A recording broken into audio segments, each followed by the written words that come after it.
ಮಾಧ್ಯಮದ ಮಿತ್ರರೇ, ಏನಿವತ್ತು ಘನ ಸರ್ಕಾರ ಸಂವಿಧಾನ ಜಾಥಾವನ್ನು ಹಮ್ಮಿಕೊಂಡಿದ್ದು ನಮ್ಮ ಮುಳಬಾಗಿಲು ತಾಲೂಕಿನ ಅದ್ಭುತಪೂರ್ವಕವಾಗಿ ಎಲ್ಲ ಪಂಚಾಯಿತಿಗಳಲ್ಲೂ ನಾವು ವಾಲಂಟ್ರಿಯಾಗಿ ಅಂಬೇಡ್ಕರ್ ಅನುಯಾಯಿಗಳಾಗಿ ವಾಲಂಟ್ರಿಯಾಗಿ ನಾವೇ ಪಂಚಾಯಿತಿಗೆ ಹೋಗ್ತಾ ಇದ್ದೀವಿ. ಅದ್ಭುತವಾಗಿ ಅಧಿಕಾರಿ ವರ್ಗದವರು ಕಾರ್ಯಕ್ರಮಕ್ಕೆ ಸಹಕಾರ ನೀಡ್ತಾ ಇದ್ದಾರೆ. ಹಾಗಾಗಿ ಆ ಒಂದು ಮಾಡ್ತಾ ಯಾರು ಸಹಕಾರ ನೀಡಿದಾರೋ ಅವ್ರಿಗೆ ಧನ್ಯವಾದಗಳು ಹೇಳ್ತಾ ಇದ್ದೀವಿ. ಕೆಲವು ಕಡೆ ಅದು ತಪ್ಪೂ ನಡೆದಿದೆ. ಒಂದು 2 ಪಂಚಾಯಿತಿ, ಒಂದು ಎಚ್ ಗೊಳ್ಳಲ್ಲಿ ಅಲ್ಲಿ PDO ಏನು ಜಾಥವನ್ನು ರಿಸೀವ್ ಮಾಡ್ಕೊಂಡಿದ್ದ ರೀತಿ ಸರಿ ಇಲ್ಲ. ಹಾಗಾಗಿ ಅದನ್ನು ಬಹಿಷ್ಕಾರ ಮಾಡಿದ್ದೀವಿ. ಕಾಟಾಚಾರಕ್ಕೆ ಮಾಡೋದು ಬೇಡ ಅಂತ. ಯಾಕಂದರೆ ಸರ್ಕಾರ ಸಂವಿಧಾನ ಜಾಥಾವನ್ನು ಅರ್ಥಪೂರ್ಣವಾಗಿ ಪಂಚಾಯಿತಿಗಳಿಗೆ ಅದನ್ನು ಒಂದು ಒಳ್ಳೆ ಮೆಸೇಜ್ ಕೊಡಿ ಅಂತ ಹೇಳಿದೆ. ಆದರೆ ಕೆಲವರು ಕಾಟಾಚಾರಕ್ಕೆ ಮಾಡಿದ್ದಾರೆ. ಮತ್ತು ನಿನ್ನೆ ಒಂದು ಏನು ನಮ್ಮ ಅಳಂಗೂರು ಅಲ್ಲ ಪಿಚ್ಗುಂಡ್ಲಲ್ಲಿ ಎಲ್ಲೂ ಸೇಮ್ ಅದೇ ಥರ ರವಣಪ್ಪ ಅಂತ ಒಬ್ಬರು PDO ಅಲ್ಲಿನೂ ಅವರು ಕರೆಕ್ಟಾಗಿ ಮಾಡಿಲ್ಲ. ಹಾಗಾಗಿ ಅವ್ರನ್ನ ಖಂಡಿಸ್ತಾ ಇದ್ದೀವಿ. ಇದನ್ನು ಸಂಬಂಧಪಟ್ಟ ಅಧಿಕಾರಿಗಳು DHW ಅವರು ಸಂಬಂಧಪಟ್ಟ ಸಮಾಜ ಕಲ್ಯಾಣ ಸಚಿವರಾದ ಮಹದೇವ್ ಸಾಹೇಬ್ರಿಗೆ ಈ ಒಂದು ವಿಚಾರ ಮುಟ್ಟಿಸಬೇಕು, ಅವ್ರ ಮೇಲೆ ಶಿಸ್ತು ಕ್ರಮ ಜರುಗಿಸ್ಬೇಕಂತ ಹೇಳ್ತಾ ಇದ್ದೀವಿ. ಜೊತೆಗೆ ಕೋಲಾರದಲ್ಲಿ ಇಷ್ಟು ಅದ್ಭುತವಾಗಿ ನಡೀತಾ ಇರೋದ್ರಿಂದ ಕೋಲಾರ ಜಿಲ್ಲಾ ನಮ್ಮ ಡಿಮ್ಯಾಂಡ್ ಏನಂದರೆ ಈಗ ಸದ್ಯಕ್ಕೆ ಈ ಒಂದು ಕಾರ್ಯಕ್ರಮ ಅದ್ಭುತವಾಗಿ ನಡೀತಾ ಇದೆ. ನಾಳೆ ಮಧ್ಯಾಹ್ನಕ್ಕೆ ಮುಗಿಯುತ್ತೆ. ನಾಳೆ ಮುಳಬಾಗಿಲು ಮುಗಿಯುತ್ತೆ. ಹಾಗಾಗಿ ಲಾಸ್ಟ್ ಕಾರ್ಯಕ್ರಮಕ್ಕೆ ತಾಲೂಕಿನ ದಂಡಾಧಿಕಾರಿಗಳು ಮತ್ತು ತಾಲೂಕಿನ ಪಂಚಾಯಿತಿ EO ಅವರು, CS ಅವರು, DC ಅವರು ಕಡ್ಡಾಯವಾಗಿ ಬರಬೇಕು. ಜನಪ್ರತಿನಿಧಿಗಳು ಈ ಕಾರ್ಯಕ್ರಮದಲ್ಲಿ ಯಾವುದೇ ಪಕ್ಷ ಇರ್ಬೋದು, ಪಕ್ಷ ಭೇದ ಮರೆತು ಸಂವಿಧಾನ ಜಾಥಾಕ್ಕೆ ಸಹಕಾರ ನೀಡೋ ಕೆಲಸ ಅವ್ರು ಮಾಡಬೇಕು ಅಂತ. ಇಲ್ಲದಿದ್ದರೆ ಪಕ್ಷ ಸಂಘಟನೆ ಏನು ನಾವು ಸಂಘಟನೆಕಾರರಿದ್ದೀವಿ, ಪಕ್ಷವನ್ನು ವಿರೋಧಿಸ್ತೀವಿ, ಅವನು ಖಂಡಿಸ್ತೀವಿ ಅಂತ ಈ ಮೂಲಕ ಹೇಳ್ತಾ ನಾನು 2 ಮಾತನ್ನು ಮಾತಾಡೋಕ್ಕೆ.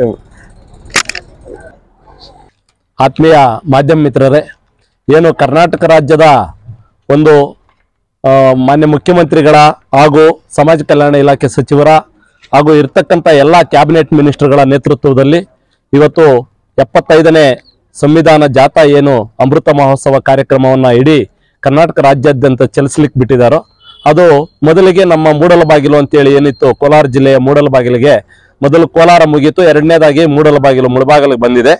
ಈ ಮುಳಬಾಗಿಲು ಕಾರ್ಯಕ್ರಮದಲ್ಲಿ 30 ಗ್ರಾಮ ಪಂಚಾಯಿತಿಗಳಲ್ಲಿ ನಮ್ಮ ಮುಖಂಡರು ಹೇಳಿದಾಗೆ 3 ಗ್ರಾಮ ಪಂಚಾಯಿತಿಗಳಲ್ಲಿ ಇರ್ತಕ್ಕಂಥ ಪಂಚಾಯಿತಿ ಅಭಿವೃದ್ಧಿ ಅಧಿಕಾರಿಗಳು ಎಡವಟ್ಟು ಮಾಡ್ಕೊಂಡಿದ್ದಾರೆ. ಮಾನ್ಯ ಅಧಿಕಾರಿಗಳು CS ಅವರು ಏನು VC ಮುಖಾಂತರ ಯಾವುದೇ ಒಂದು ಅಡಚಣೆ ಆಗದಂಗೆ ಕಾರ್ಯಕ್ರಮವನ್ನು ನಡೆಸ್ಕೊಡ್ಲಿಕ್ಕೆ ಎಲ್ಲ ಒಂದು ಸರ್ಕಾರದ ಆದೇಶಗಳನ್ನ ಪಾಲನೆ ಮಾಡಿ ಯಾವುದೇ ಒಂದು ಅಡಚಣೆ ಇಲ್ದಂಗೆ ಕಾರ್ಯಕ್ರಮ ನಡಿಬೇಕು ಅಂತ ಹೇಳಿ ಆದೇಶ ಇದ್ರೆ ಕೂಡ ಮೊದಲನೇದಾಗಿ ಅಗ್ರ ಗ್ರಾಮ ಪಂಚಾಯಿತಿ ಪಂಚಾಯತಿ ಅಭಿವೃದ್ಧಿ ಅಧಿಕಾರಿ ಏನ್ ಮಾಡಿದ್ದಾರೆ, ಮಾನ್ಯ ಅಂಬೇಡ್ಕರ್ ಸಾಹೇಬರು ಪ್ರಿಯಾಂಬಲ್ ತಯಾರು ಮಾಡಿರೋಂತಕ್ಕದನ್ನ ಬಿಟ್ಟು ಅವರು ಸ್ವಂತ ಪ್ರಿಯಾಂಬಲ್ ಅನ್ನ ತಯಾರು ಮಾಡಿದ್ದಾರೆ. ಏನು ಪ್ರಿಯಾಂಬಲ್ ನಲ್ಲಿ ಉಪಾಸನೆ ಅಂತೇಳಿ ಇರ್ತಕ್ಕಂಥದ್ದನ್ನ ಆರಾಧನೆ ಅಂತೇಳಿ ಒಂದು ವರ್ಡ್ ಅನ್ನ ಎಡಿಟ್ ಮಾಡಿಕೊಂಡು ಈ ಆರಾಧನೆ ಅನ್ನೋ ಒಂದು ಇದನ್ನ ಅವರು ಬಹಳಷ್ಟು ಇದರಿಂದ ಮುತುವರ್ಜಿಯಿಂದ ಒಂದು ಮನುಸ್ಮೃತಿ ಪೀಠಿಕೆಯನ್ನ ತಯಾರು ಮಾಡಿ ಜನಗಳಿಗೆ ಅನಿಸ್ತಕ್ಕಂಥ ಕೆಲಸ ಮಾಡಿದ್ದಾರೆ. ಅವ್ರ ಮೇಲೆ ಮೊದಲನೇದಾಗಿ ಶಿಸ್ತಿನ ಕ್ರಮ ಜರುಗಿಸಬೇಕಾಗಿದೆ CS ಅವರು. 2ನೇದು ಬಂದು ಗೊಲ್ಲಳ್ಳಿ ಗ್ರಾಮ ಪಂಚಾಯಿತಿಯಲ್ಲಿ ಏನು ಮೊದಲಿಂದಾನು ಒಂದು ಪರಿಶಿಷ್ಟ ಜಾತಿ ಪರಿಶಿಷ್ಟ ಪಂಗಡ ಅಂದ್ರೆ ಊರಿಂದ ಆಚೆ ಇರ್ತಕ್ಕಂಥ ಜನ ನಾವು ಅಂತ ಇದರಲ್ಲಿ ಆ ಜನವನ್ನ ಊರಿಂದ ಒಳಗಡೆ ಬರ್ತಕ್ಕಂಥ ಒಂದು ಕಾರ್ಯಕ್ರಮಗಳನ್ನ ಆಯೋಜನೆ ಮಾಡಿ ಅರಿವು ಮೂಡಿಸಿ ಎಲ್ಲಾ ಒಂದು ರೀತಿಯ ಕಾರ್ಯಕ್ರಮಗಳು ನಡೆದಾಗ ನಮ್ಮ ಸಂವಿಧಾನದ ಒಂದು ಜಾಥಾ ಏನು ಪ್ರಾರಂಭ ಆಗಿ ಬಂದಿದೆಯೋ ಗೊಲ್ಲಳ್ಳಿ ಗ್ರಾಮ ಪಂಚಾಯತಿಗೆ ಯಾವುದೋ ಒಂದು ಕುಂಟಿ ನೆಪ ಇಟ್ಕೊಂಡು ಊರಿಂದ ಆಚೆ ಕಾರ್ಯಕ್ರಮ ಮಾಡ್ತಕ್ಕಂಥ ಒಂದು ವ್ಯವಸ್ಥೆಯನ್ನ ನಿರ್ಮಾಣ ಮಾಡಿ ಅಲ್ಲಿ ಯಾವುದೇ ಒಂದು ಜನ ಇಲ್ಲ, ಶಾಲಾ ಮಕ್ಕಳನ್ನ ಒಂದು 10 ರಿಂದ 50 ಜನವನ್ನ ಕ್ರೋಢೀಕರಿಸಿಕೊಂಡು ಅಲ್ಲಿನೂ ಸಹ ಒಂದು ಜಾಥಾ ಕಾರ್ಯಕ್ರಮಕ್ಕೆ ಅವರು ಒಂದು ವಿರೋಧ ವ್ಯಕ್ತಪಡಿಸಿರ್ತಕ್ಕಂಥದ್ದು ಎಲ್ರಿಗೂ ಗೊತ್ತಾಗಿದೆ. ಅವ್ರ ಮೇಲೇನು ಶಿಸ್ತು ಕ್ರಮ ಜರುಗಿಸಬೇಕಾಗಿದೆ. 3ನೇದಾಗಿ ಪಿಚ್ಚಗುಂಟ್ಲಹಳ್ಳಿ ಗ್ರಾಮ ಪಂಚಾಯತಿ ಏನಿದೆ, ಪಿಚ್ಚಗುಂಟ್ಲಹಳ್ಳಿ ಗ್ರಾಮ ಪಂಚಾಯತಿಯಲ್ಲಿ ಇವತ್ತು ನಮ್ಮ ಪ್ರಜಾವಾಣಿ ಪತ್ರಿಕೆಯಲ್ಲೂ ಸಹ ಬಂದಿದೆ. ಏನು ಅಲ್ಲಿ ಬಹಳಷ್ಟು ನಿರ್ಲಕ್ಷ್ಯತನದಿಂದ ವರ್ತನೆ ಮಾಡಿದ್ದಾರೆ. 5-10 ಜನನ ಇಟ್ಕೊಂಡು ಈ ಒಂದು ಕಾರ್ಯಕ್ರಮವನ್ನ ಮಾಡೋದನ್ನ ತಯಾರಿ ಮಾಡಿದ್ದಾರೆ. ಆ ಒಂದು ಪಂಚಾಯತಿ ಅಭಿವೃದ್ಧಿ ಅಧಿಕಾರಿ ಮೇಲೇನು ಶಿಸ್ತಿನ ಕ್ರಮ ಜರುಗಿಸುವಂತ ಒಂದು ವ್ಯವಸ್ಥೆ ಆಗ್ಬೇಕು. ಅದ್ರ ಜೊತೆಗೆ ಏನಿವತ್ತು 30 ಗ್ರಾಮ ಪಂಚಾಯತಿಗಳಿದ್ದಾವೆ, 30 ಗ್ರಾಮ ಪಂಚಾಯತಿಗಳಲ್ಲಿ ಇವತ್ತಿಗೆ 27 ಗ್ರಾಮ ಪಂಚಾಯತಿಗಳು ಕಾರ್ಯಕ್ರಮ ಮುಗಿತಾ ಬಂದಿದೆ. ಇಡೀ ಕರ್ನಾಟಕ ರಾಜ್ಯದಲ್ಲಿ ನೀವೇನು ಒಂದು ಮಾರ್ಕ್ಸ್ ಕೊಡ್ತಾ ಇದ್ದೀರಿ, ಆ ಮಾರ್ಕ್ಸ್ ಕೊಡುವಂತ ಒಂದು ವ್ಯವಸ್ಥೆಯಲ್ಲಿ ಇಲ್ಲಿ ನಡೀತಕ್ಕಂತ ಒಂದು ಕಾರ್ಯಕ್ರಮಗಳು ಸರ್ಕಾರದ ಟ್ವಿಟರ್ಗೆ ಏನು ತಮ್ಮ ಮೀಡಿಯಾದ ಮುಖಾಂತರ ಹೋಗ್ತಾ ಇದೆ. ನಮ್ಮದು ಇವತ್ತು ಕೋಲಾರ ಜಿಲ್ಲೆ ಮುಳಬಾಗಿಲು ತಾಲೂಕಿನಿಂದ 2ನೇ ಸ್ಥಾನಕ್ಕೆ ಬಂದಿದೆ. 2ನೇ ಸ್ಥಾನಕ್ಕೆ ಬಂದಿದ್ರೆ ಕೂಡ ಇದುವರೆಗೂ ಸಂಬಂಧಪಟ್ಟಂತ ಜಿಲ್ಲಾಧಿಕಾರಿ ಆಗಿರ್ಬೋದು, ಸಂಬಂಧಪಟ್ಟಂತ RDPR CS ಅವರಾಗಿರ್ಬೋದು, ಸಂಬಂಧಪಟ್ಟಂತ SP ಸಾಹೇಬರಾಗಿರ್ಬೋದು, ಸಂಬಂಧಪಟ್ಟಂತ ಮೀಸಲಾತಿ ಕ್ಷೇತ್ರದಲ್ಲಿ ಗೆದ್ದಿರ್ತಕ್ಕಂಥ ಒಂದು ಶಾಸಕರಾಗಿರ್ಬೋದು, ಸಂವಿಧಾನದ ಅಡಿಯಲ್ಲಿ ತಾವೆಲ್ಲನೇ ಬದುಕ್ತಾ ಇರ್ತಕ್ಕಂಥ ಜನ, ಸಂವಿಧಾನಕ್ಕೆ ಒಂದು ರಕ್ಷಣೆ ಮಾಡಬೇಕಾಗಿರ್ತಕ್ಕಂಥ ಜನ, ಸಂವಿಧಾನವನ್ನ ಗೌರವಿಸಬೇಕಾಗಿರ್ತಕ್ಕಂಥ ಜನ, ನಮ್ಮ ಮುಳಬಾಗಿಲು ತಾಲೂಕಿಗೆ ಇದುವರೆಗೂ ಯಾವೊಂದು ಕಾರ್ಯಕ್ರಮಕ್ಕೂ ಜಿಲ್ಲಾ ಮಟ್ಟದ ಅಧಿಕಾರಿಗಳು ಬಂದಿಲ್ಲ. ಇದು ನಮ್ಮ ಒಂದು ಮುಖಂಡರ ಒಂದು ಅವರಿಗೆ ಒಂದು ಅವ್ರ ಮೇಲೇನೆ ಆರೋಪನೂ ಸಹ ಅಂತೇಳಿ ತಿಳ್ಕೊಂಬೋದು ಈ ಸಂದರ್ಭದಲ್ಲಿ. ಯಾಕೆ ಅಂತಂದ್ರೆ ಸಂವಿಧಾನ ಮುಖಂಡರುಗಳಿಗೆ ಮಾತ್ರ ಅಲ್ಲ, ಇಲ್ಲ ಯಾರೋ ಒಂದು ಗ್ರಾಮೀಣ ಭಾಗದ ಜನತೆಗಲ್ಲ, ಆ ಒಂದು ಸಂವಿಧಾನದ ಅಡಿಯಲ್ಲಿ ಬದುಕ್ತಕ್ಕಂಥ ಪ್ರತಿಯೊಬ್ಬ ರಾಜಕಾರಣಿಗಳನ್ನು ಅನ್ವಯಿಸ್ತದೆ.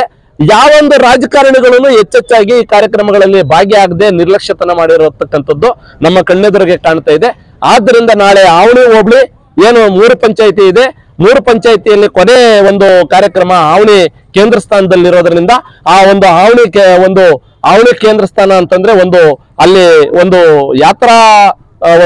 ಯಾತ್ರಿಕರ ಸ್ಥಳ ಅಂತೇಳಿ ಹೆಸರುವಾಸಿ ಆಗಿರ್ತಕ್ಕಂಥ ಪ್ರಸಿದ್ಧಿ ಆವಣಿ ಗ್ರಾಮ ಆಗಿರೋದ್ರಿಂದ ಕೊನೆ ಕಾರ್ಯಕ್ರಮಕ್ಕೆ ಮಾನ್ಯ ಜಿಲ್ಲಾಧಿಕಾರಿಗಳು, ಮಾನ್ಯ CS ಅವರು, ಮಾನ್ಯ SP ಸಾಹೇಬರು, ಉಳಿದಂತ ಏನು JD ಆಗಿರ್ಬೋದು, ಹಲವಾರು ಇಲಾಖಾ ಅಧಿಕಾರಿಗಳು, ಅಲ್ಲಿ ಜಿಲ್ಲಾ ಮಟ್ಟದ ಅಧಿಕಾರಿಗಳನ್ನು ಆಗ್ಬೇಕು, ನಮ್ಮ ತಾಲೂಕು ಮಟ್ಟದ ತಾಲೂಕು ದಂಡಾಧಿಕಾರಿಗಳನ್ನು ಸಹ ಕಾರ್ಯಕ್ರಮದಲ್ಲಿ ಭಾಗಿಯಾಗಿ ಯಾವೊಂದು ಕಾರ್ಯಕ್ರಮಗಳು ಯಾವ ಪಂಚಾಯತಿಯಲ್ಲಿ ಹೆಚ್ಚೆಚ್ಚಾಗಿ ಚೆನ್ನಾಗಿ ನಡೆಸ್ಕೊಟ್ಟಿದ್ದಾರೋ ಅಂತವರಿಗೆ ಒಂದು ಶ್ಲಾಘನೀಯ ಹೇಳ್ತಕ್ಕಂಥ ಒಂದು ವ್ಯವಸ್ಥೆನೂ ಆಗ್ಬೇಕು, ನಮ್ಮ ತಾಲೂಕಿನ ಗೌರವವನ್ನು ಉಳಿಸ್ತಕ್ಕಂಥ ಕೆಲಸ ಮಾಡಬೇಕು ಅಂತ ಹೇಳ್ತಾ ಈ ಸಂದರ್ಭದಲ್ಲಿ ನನ್ನ ಮಾತನ್ನ ಮುಗಿಸ್ತಾ ಇದ್ದೀನಿ. ಜೈ ಭೀಮ್, ಜೈ ಕರ್ನಾಟಕ, ಜೈ ಬುದ್ಧ.